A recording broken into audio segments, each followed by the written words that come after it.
welcome to episode 159 of Board Game Blitz, a podcast about all things board games that you can listen to in less time than it takes to schedule a second session with your game group for your new campaign game. Board Game Blitz is sponsored by Grey Fox Games. This week, we're talking about campaign games. First, we discuss a couple games we've played recently, Hincks Gazette box set, Origins First Builders solo mode, and Push. Then we talk about board games that can or must be played in a campaign. And now here are your hosts, Ambi and Crystal, plus special guest and patron of the show, Pam. Recently, I got a couple of review copies that I'm going to talk about. The Hincks Gazette box set from Team Bluefish Games, and I also got Origins First Builders from Board and Dice. So I'll talk about the Hincks Gazette first, because we've mentioned before, we've talked about The Curious Elevator of Mr. Hincks and The Curious Stairs of Mr. Hincks. Both Crystal and I played those. Those are a really fun escape room type board game. And then the Hincks Gazette is like set in the same universe as The Curious Elevator and The Curious Stairs of Mr. Hincks. Well, Hincks is like his name, I guess. He's like some eccentric rich person. Yes, Mr. Hincks. Yeah. But there's a lot of like funny stuff in the universe. And so the Gazette is a newspaper puzzle. So I think I've mentioned before the Hincks Gazette too, because I had done a couple of them back when I did the escape room. But each Gazette is one page of newspaper, and it looks like a newspaper, like back and forth with different sections in the newspaper. Like there's like classifieds and like comics or whatever, a bunch of different sections. And then within those, there's puzzles, maybe like 5 or so puzzles per newspaper. And then it gives you a final word at the end that you input into their site online. And then you get to go on their like leaderboard of people who've finished the Gazette. And then the box set has 5 different newspapers in the box, plus some like bonus goodies that aren't spoilers. So like it comes with a pencil, I think, and like a pin and a sticker and some other stuff. And all of these things are like within the universe of Hincks and the Hincks Gazette. So like if you've played some of them, you might recognize some of the things in the stickers. It's like just funny stuff. And Crystal, you also got a copy of the box set. So I haven't had a chance to play through the box set yet. Mm-hmm. I'm hoping to soon, but I did open it up and see all the cool little like trinkets and knickknacks in there. And I have to say, first off, the people at Team Bluefish are super nice, and they really put a lot of thought and care into all of their products. We've really enjoyed them, especially because like they're somewhat unique as far as escape room experiences go. A lot of the other board game based ones tend to be a little more similar in nature, and this one feels different often than some of the others, and I really like the stuff that they put out, so I'm really excited to try them out. Yeah, and then it's nice quality components too, like the bonus things. It's like it looks like real stuff, but it's all just fake in this universe, so that's kind of cool. But for the newspapers themselves, they have a really good hint system, similar to, I think, the one in the escape room, Hincks, Curious Elevator and Curious Stairs. But basically each newspaper, you click on the hints for the newspaper and it shows you like the puzzle, and it has like hint 1, hint 2, hint 3, like so on. So there's like small hints that you can get, and that's very nice for escape room type games. It's definitely nice. It's that whole, okay, like this is what you need, this is how you're going to manipulate it, and then this is the solution eventually, like if you're really, really stuck. Yeah. And so, I really enjoyed it. So if you like the idea of newspaper puzzles, I only did it 1 player. It's like 1 to 2 player probably, because it's just like a newspaper page that you want to read. Then, the box set is a good deal because you get 5 for slightly cheaper than it would cost to do 5 on their own. And then you get like bonus swag. Yeah. And honestly, if you haven't played the others, pick up the Curious Elevator and the Curious Stairs at the same time. They're a lot of fun, truly. Yeah. So then the other review copy that I'm talking about is Origins First Builders. I'm going to talk about this later sometime too, because I actually only played this game solo. Origins First Builders was published in 2021, designed by Adam Kopinski, but it's a 1 to 4 player game. It's a worker placement Euro type game. I don't know. There's like a lot of different things going on where there's these dice that you're placing around. You're building up a civilization. And so there's like different actions you do. You place your workers, which are dice, onto the board to do the different actions, and you're trying to like go up different tracks, build different buildings on your little city grid, and get a bunch of different points in all these different ways. It was reminiscent for me of games like Tzolk'in and Teotihuacan, that type of game, like, which I haven't played in a long time, that type of game. But like, it felt very similar to games. Like, I enjoy playing those, but like, I just haven't sought out playing a game like that in a while. And then I've never played one like that solo. So I actually streamed it a couple weeks ago solo, and it's on our YouTube channel, the VOD, for this, so you can watch my attempts at playing solo for the first time. It was kind of like a solo learning game, and now I kind of know what it's like for people who say like they play a game solo as a teaching game to be able to teach it to other people, because I'd never done that before. So I enjoyed it, but I do want to play multiplayer, because with games that are worker placement for me, like I like having the tension of other people placing their workers as well.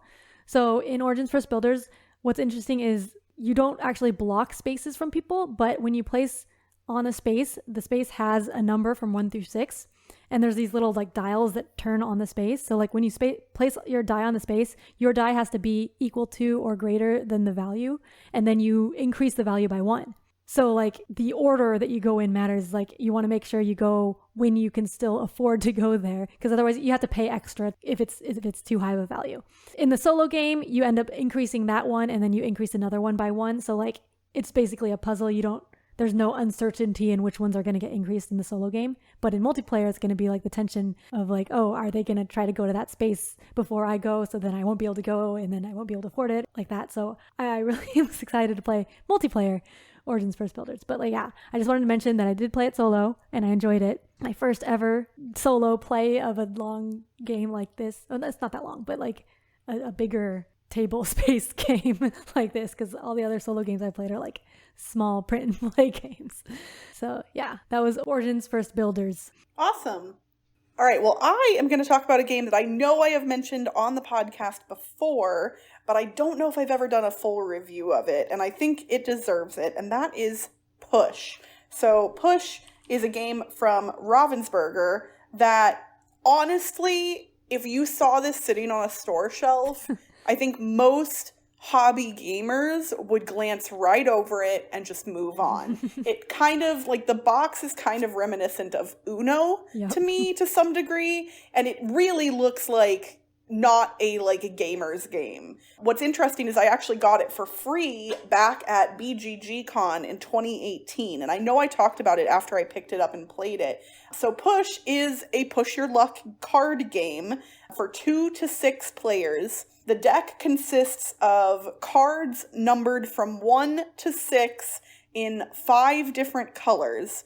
And then there are also some reverse cards and some wild cards, and there is 1 die that comes in the box as well. What you do on your turn is you draw cards from the deck, and you can place cards into one of 3 piles. You just start 3 piles. Each pile can only have the same number or color 1 time. So if you draw a blue card and put it in the first pile, and then you draw another blue card, you have to put that in the second or third pile. You keep drawing as long as you want until you draw a card that you cannot place because of the aforementioned rules, or until you just want to stop. If you stop before you draw a card that you can't place into one of the 3 piles, then you get your first pick of one of the 2 piles, and then 2 other players will take the other 2 piles in turn order. And those reverse cards I mentioned earlier will change the direction in which piles are taken, but it does not change turn order. So turn order always moves clockwise, but depending on if a reverse card has been played or not, you might actually be picking up piles in reverse order. So why would you want to give cards to other players? Well, that wild card that I mentioned earlier is where things start to get interesting, because when you pick up one of those wild cards, you have to roll the die. The die has 6 faces, and 5 of them are the colors that are on the cards in the game, and 1 is black. If you're forced to roll that die and you roll a color of some of the cards you've collected, you must lose all of the cards of that color that you've collected up to that point. So that die can be pretty devastating. So ideally on your turn, you want to put a bunch of good cards into one pile and not very many in the other 2 piles, except maybe some of those wild cards, because it is actually possible to give another player just a wild. So they don't get any new cards, except they do have to roll, and they might lose some of the cards they previously collected. There is another action that you can take on your turn. Instead of deciding to draw from the deck, you can choose to bank cards of any one color that you've previously collected. So generally, all of the cards you've collected are at risk unless you have banked them. So when it gets to your turn, let's say you have a lot of cards in purple and you're like, oh my gosh, I don't want to lose these points, then you can choose to bank your purple cards and flip them face down, and they are now safe for the rest of the game, and then play will pass to the next player. And you just keep going around and around until the deck runs out, and then you count how many points are on your cards based on the numbers displayed, and whoever has the most points wins. It is relatively simple to teach, to learn, to play, but it has a lot of interesting fun, especially in how you're distributing the cards in those 3 piles. And I taught it this weekend to my partner and his 2 teenaged daughters, and the younger one, who is 12, typically is not much of a gamer, and she was not super excited when I brought the game out. But after we played it the first time, she came back the next day and asked to play it again. So I'd say that's a ringing endorsement for it. And honestly, this is just one of those games that's great to break out. I know people don't like the term filler game because it kind of makes games feel less than, but truly this game is great as like a little, oh, we've got a few minutes to kill between larger games or while we're waiting for somebody to show up for game night or whatever else. And the footprint of the game is relatively small as well. It's a small tuck box. I'd say like the size of maybe 2 standard decks of playing cards-ish. So it doesn't take up a lot of space. You could easily put this in a quiver or a backpack or pocket. I really, really enjoy this one. And I think this is one of those games that like most gamers would enjoy having in their collection, but not that many people know about it from what I hear. So it's called a Push. It's from Ravensburger. It's probably harder to Google, but I imagine if you Google Push Ravensburger, it's probably a little easy to find. And I imagine, I actually haven't looked up what it costs, but I can't fathom it's more than like $10. So I would highly recommend it, to just about anybody. Yeah, I remember I got it at BGG Con too. Because we were both there. Yeah. Yeah, and I was surprised because it definitely looks like an Uno type game from the box. Yeah, no, I picked it up off the shelf and I was like, oh, this is garbage. Like, truly, that's what I thought. Like, and that's obviously not a good thing to think. And we've discussed on the podcast how I should not necessarily judge games by their cover, but I did. And I am very glad that I decided to try it because it's really a lot of fun.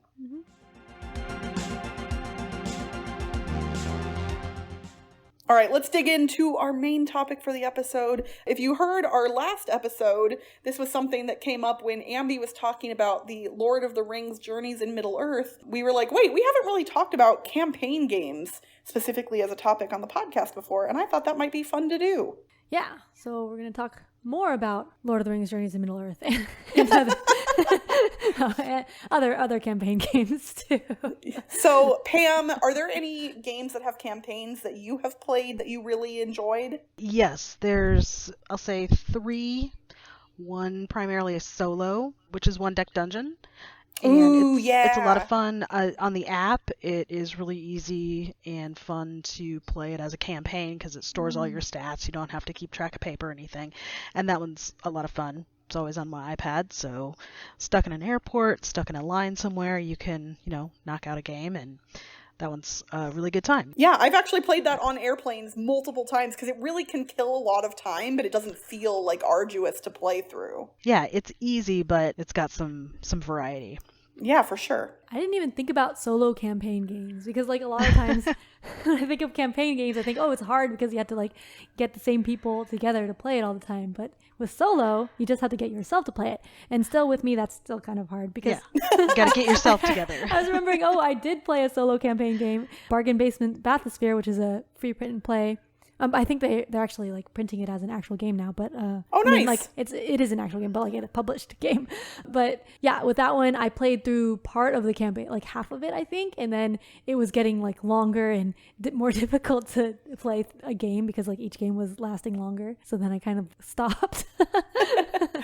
Well, and we'll hop back to Pam's other 2 games here in a second. But yeah, I wrote down a couple of other solo specific or games that play really well solo that are campaign games. So Under Falling Skies from CGE is a really highly regarded that one's a campaign, huh? Campaign game. Yeah, that's solo only. I mean, you could basically play it cooperatively with someone else if you wanted, but it's intended to be a solo game. And then Legacy of Dragonholt, which you all have heard me talk endlessly about. Yes.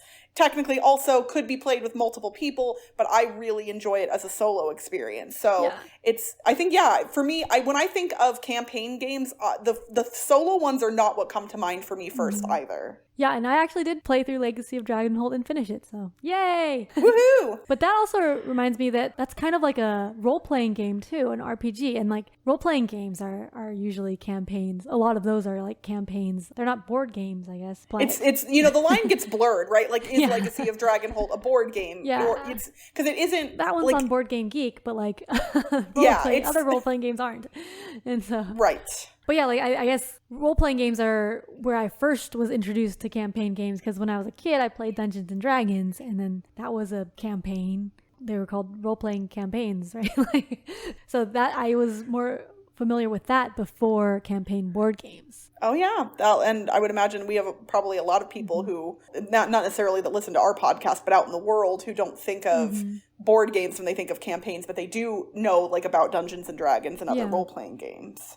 So Pam, what were those other two games that you mentioned? So yeah, the other two, one of them was Charterstone, which played with a group, I believe we had a group of 5 on that one, and I loved it. We played it through a campaign. We did play that one digitally because a couple of people had kind of moved around, but that was really handy as well, because then the app or Steam, whatever people were on, keeps track of everything, and you can then save off, just like you would have a board with stickers all over it at home. You can save off the board that you end up with and then play on that board when you guys get together and play again. So that was fun and very handy to do the app.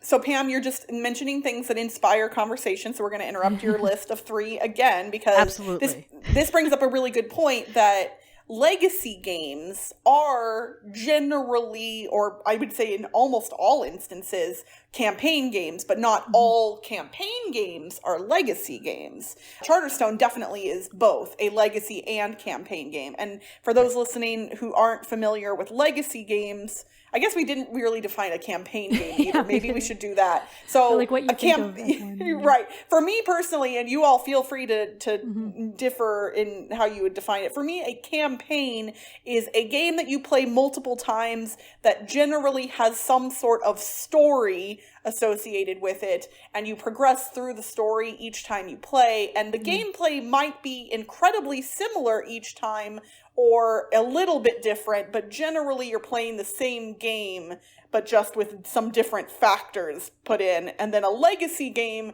is all of that, but where you're making permanent changes to the components of the game as well. So there's still usually a story element, but then you're going to remove or add or modify components of the game and potentially change the rules of the game in more dramatic ways in a legacy game. Do y'all think that that's probably a good way to define those? Yeah, I think so. For me, like the story is a big part of campaign games, is like having like an overall arc to the whole campaign, and like each game is like a chapter of the story or something.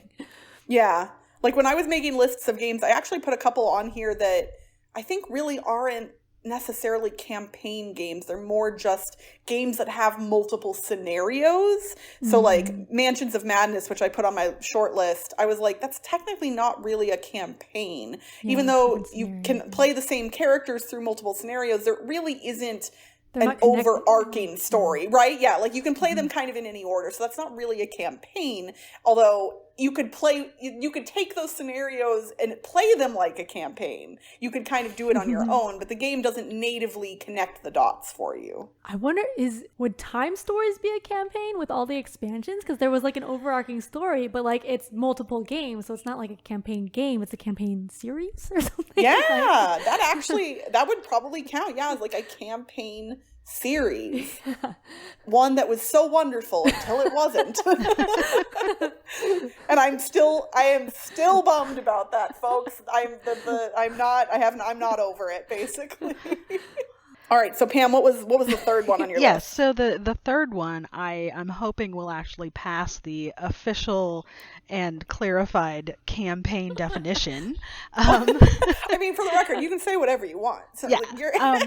there's nuances to everything. But no, the third one is, and I think every time I join all y'all, I end up bringing up this game, but it's Kingdom Death Monster. And it really does have a campaign. You have a character that you hope lives for most of the campaign. If not, you start, you have basically you're building a civilization. So you may end up with 20 characters in your town, and you can take any one of them out on your little adventures that you go on, but it's very campaigny in my estimation, because you're discovering things, you're gathering resources, you take those back to camp and build armor and potions and weapons, and it's a very deep campaign. And there's so many expansions now you can do. There's like the Lantern campaign and the Sun campaign and the People of the Something Else campaign. So there's a lot there. So do your characters then like get stronger and like get new abilities or anything like that during the campaign?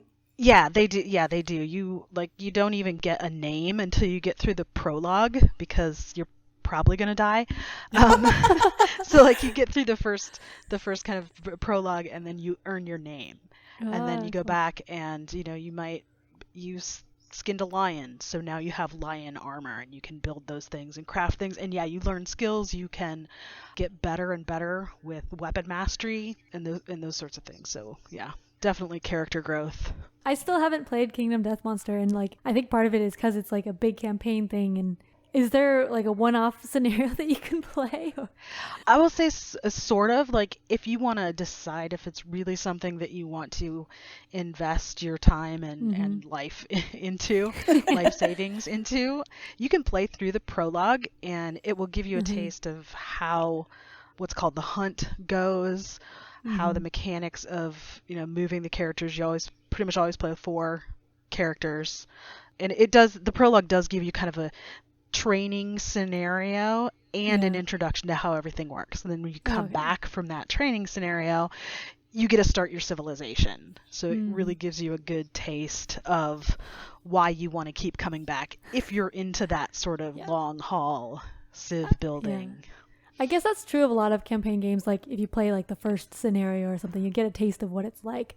But that is like a problem also with campaign games, is that if you want to get into it, you have to like devote a lot of time to it. And that's, and for me, for me, that's kind of why, like for you, you're saying you're kind of interested in Kingdom Death Monster. I've had other campaign games that I've been interested in, and I don't like specifically avoid them, but if I'm not really, really super like bananas excited, I will generally not do it, because then it's like I almost don't want to like the thing at that point, because if I do like it, now I got to find time for this thing. It's like, oh gosh, I have to do this now. Right.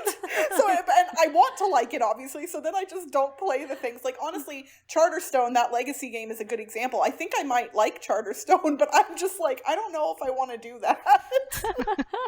Yeah, I will say with Charterstone, the rules are easy enough that, it's not easy, but they're familiar. It's still worker placement and that sort of thing. So it's very familiar to people that play other board games.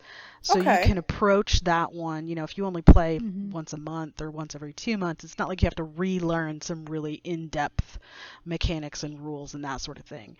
Where bigger games like Kingdom Death Monster, I've only played a little bit of Gloomhaven, but I think it has a little bit of that where, you if you put it down for a month, you've got some relearning to do when you pick it back up. So that's definitely the bigger the game, the longer it takes to ramp up if there's any amount of time between your plays. Okay, that's a good point. I wonder, we have a lot of people in the Blitz Discord who like playing games digitally. Maybe at some point I should reach out to people and see if there are people who are interested in any of these legacy or campaign games that have digital implementations, because I might be able to find people who are interested, and it would be obviously easier, well, in theory, to get people together to play a game digitally rather than in person, because I'm really not meeting up with my in-person game group that often still at this point, so.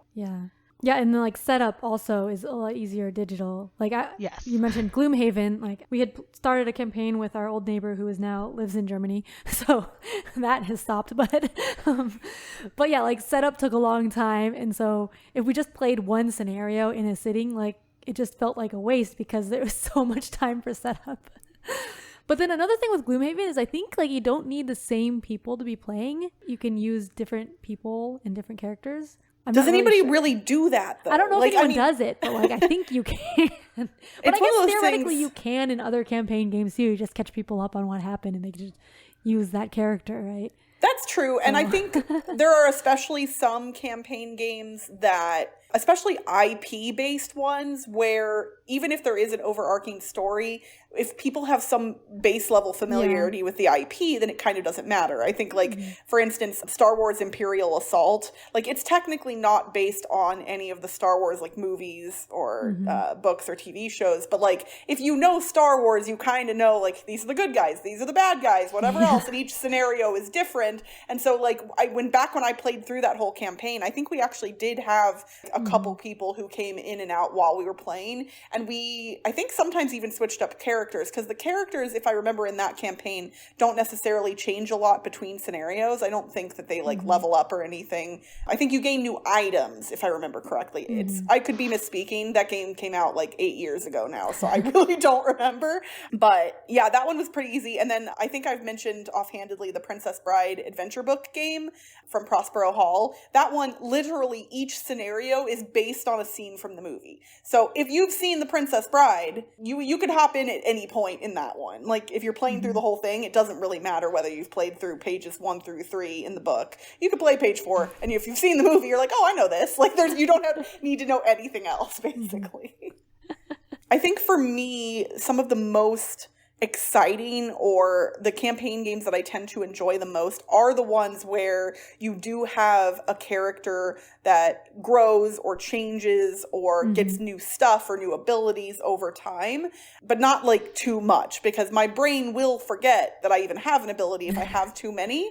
So back when I played through the Arcadia Quest campaign, the base game of Arcadia Quest with my friends, we were only playing, I want to say, like once a month-ish. And that was back at a physical game store. And we would get together and play through 1 or 2 scenarios whenever we got together. But I think that game had a pretty decent save system for how you like saved your cards and your items and things like that. And at the end of each scenario, you could buy new items. But the gameplay from scenario to scenario was fairly similar. So it was fairly easy to jump right back in. It's like, oh, I have this item. Okay, whatever. Like, that was in the thing from last time. But I did like that, like, our characters basically got stronger and cooler over time. Yeah, I like that too. And I mentioned that with Lord of the Rings Journeys in Middle-earth, where like we got 1 level up and upgrades and stuff, and then that was it. I was like, oh no more. Yeah. But like, yeah, I haven't played as many campaign games recently, and I think I don't, because it's harder for me to get them. And when I do play campaigns, I want to play them regularly, because I remember back like a long time ago, we played Descent 2nd edition. We played through a whole campaign of that, and we played like weekly with that. And that was a lot of fun, because it's fun like doing the story progression, leveling up and getting more monsters. I was the overlord in that one, so getting more monsters and stuff. But nice. Recently, there have been some campaign games that we've played where it's just like, it feels like a chore, because like it's like, oh, we have to finish this now because we started it. And it's funny because even if it's a thing you enjoy, it does feel a little bit arduous at times. Yeah. And like, even if you liked it at the beginning and then it's like you're halfway through and it's like, okay, now it's like a sunk cost, we have to finish it because we want to see what happens at the end of the campaign. And even if you're not like really enjoying it, we're like, okay, we got to just finish it and then we'll be done forever. Yeah, that can be brutal for sure. Well, and that honestly, that brings up a really good point, in that I think as board game publishers and developers and designers, I think that there is a really like tough thing for them, in that how do you make the campaign tense and dramatic and interesting, but also can like almost guarantee that it will have some kind of a satisfying conclusion? Because I have now played multiple games, T.I.M.E Stories being one of them, where the last scenario or last, whatever of it kind of soured me on the whole experience. Betrayal Legacy would be another one for me. And truly, I liked playing Betrayal Legacy, and I would recommend it to people who like Betrayal. style, but I would tell anyone going in, just don't necessarily expect, like, no matter how well you're doing throughout the whole campaign, the last scenario, my particular group just ended up in a situation where we literally could not win. Like, there was nothing we could do just based on the way things fell, luck-based, and that was really unsatisfying. Like, I don't mind a very difficult win or a nearly impossible win, but it was genuinely not possible for us to win that last scenario, and that was really disappointing. Yeah, I think Pandemic Legacy Season 1 was like the last time I had a satisfying conclusion to a campaign. I don't even remember the end of it though, but I think you're like, I think I was satisfied by that. Yeah. But I know, like, recently, well, okay, one that comes to mind is The Crew, which is a campaign.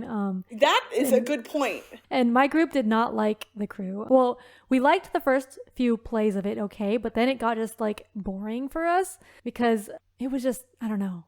It was repetitive, and like some of the levels were just like hard just based on the luck of the which tasks came out for the cards. Like you couldn't win just based off that, and so we just had to are you talking about Mission Deep Sea then? No, just the regular Crew. Oh, I see. Based on what the way the hands were dealt. Okay, yeah. The tasks are dealt, and then the hands are dealt, and then it's like, okay, yeah, we're not going to be able to get this one, and then, but because we played 4-player through like the whole campaign, and there's like a little story there, and so I wanted to see the story. It's not much of a story. But... Yeah, I will admit the story is underwhelming. Yeah, so it's not even much of a story, but like I had that feeling that I have to finish the campaign because it's a campaign, and even though it's like not really. But, yeah.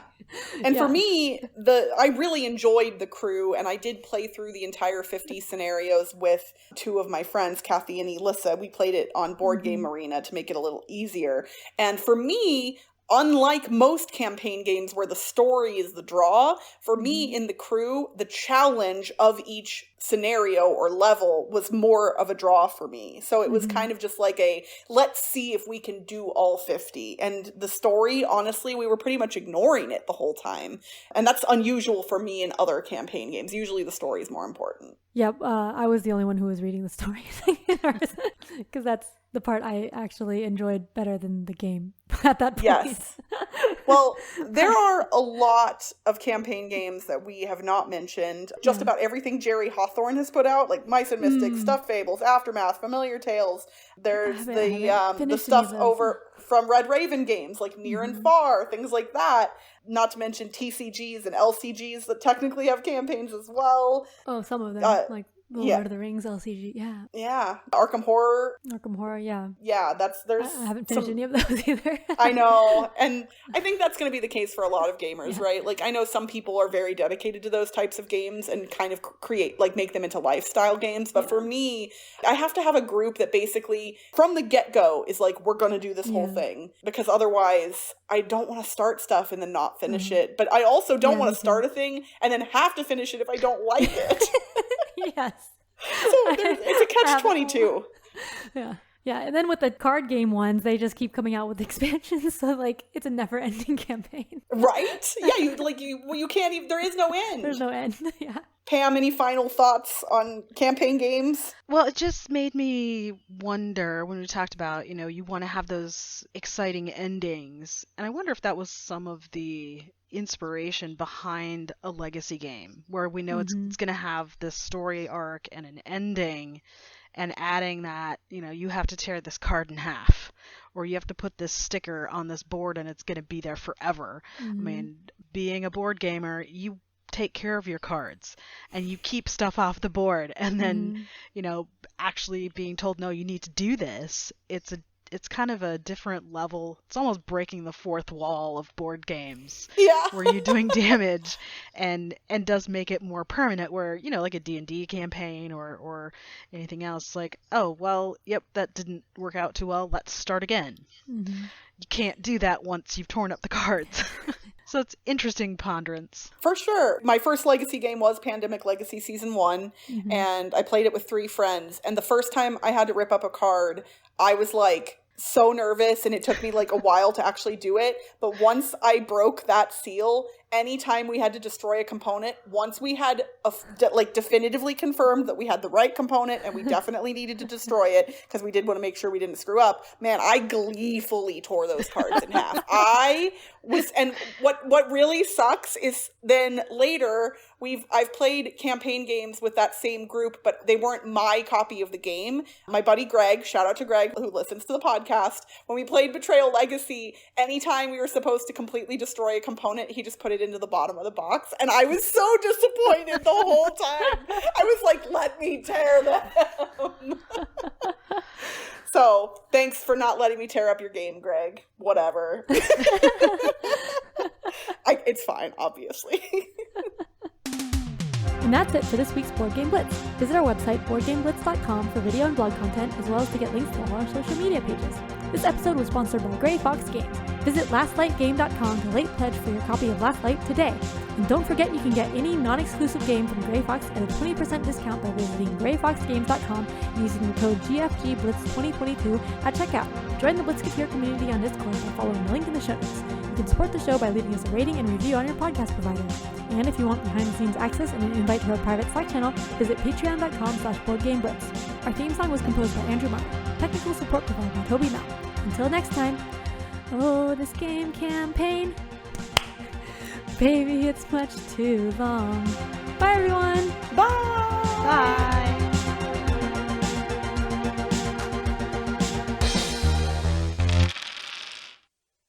I like having the tension of other people working, of other people working.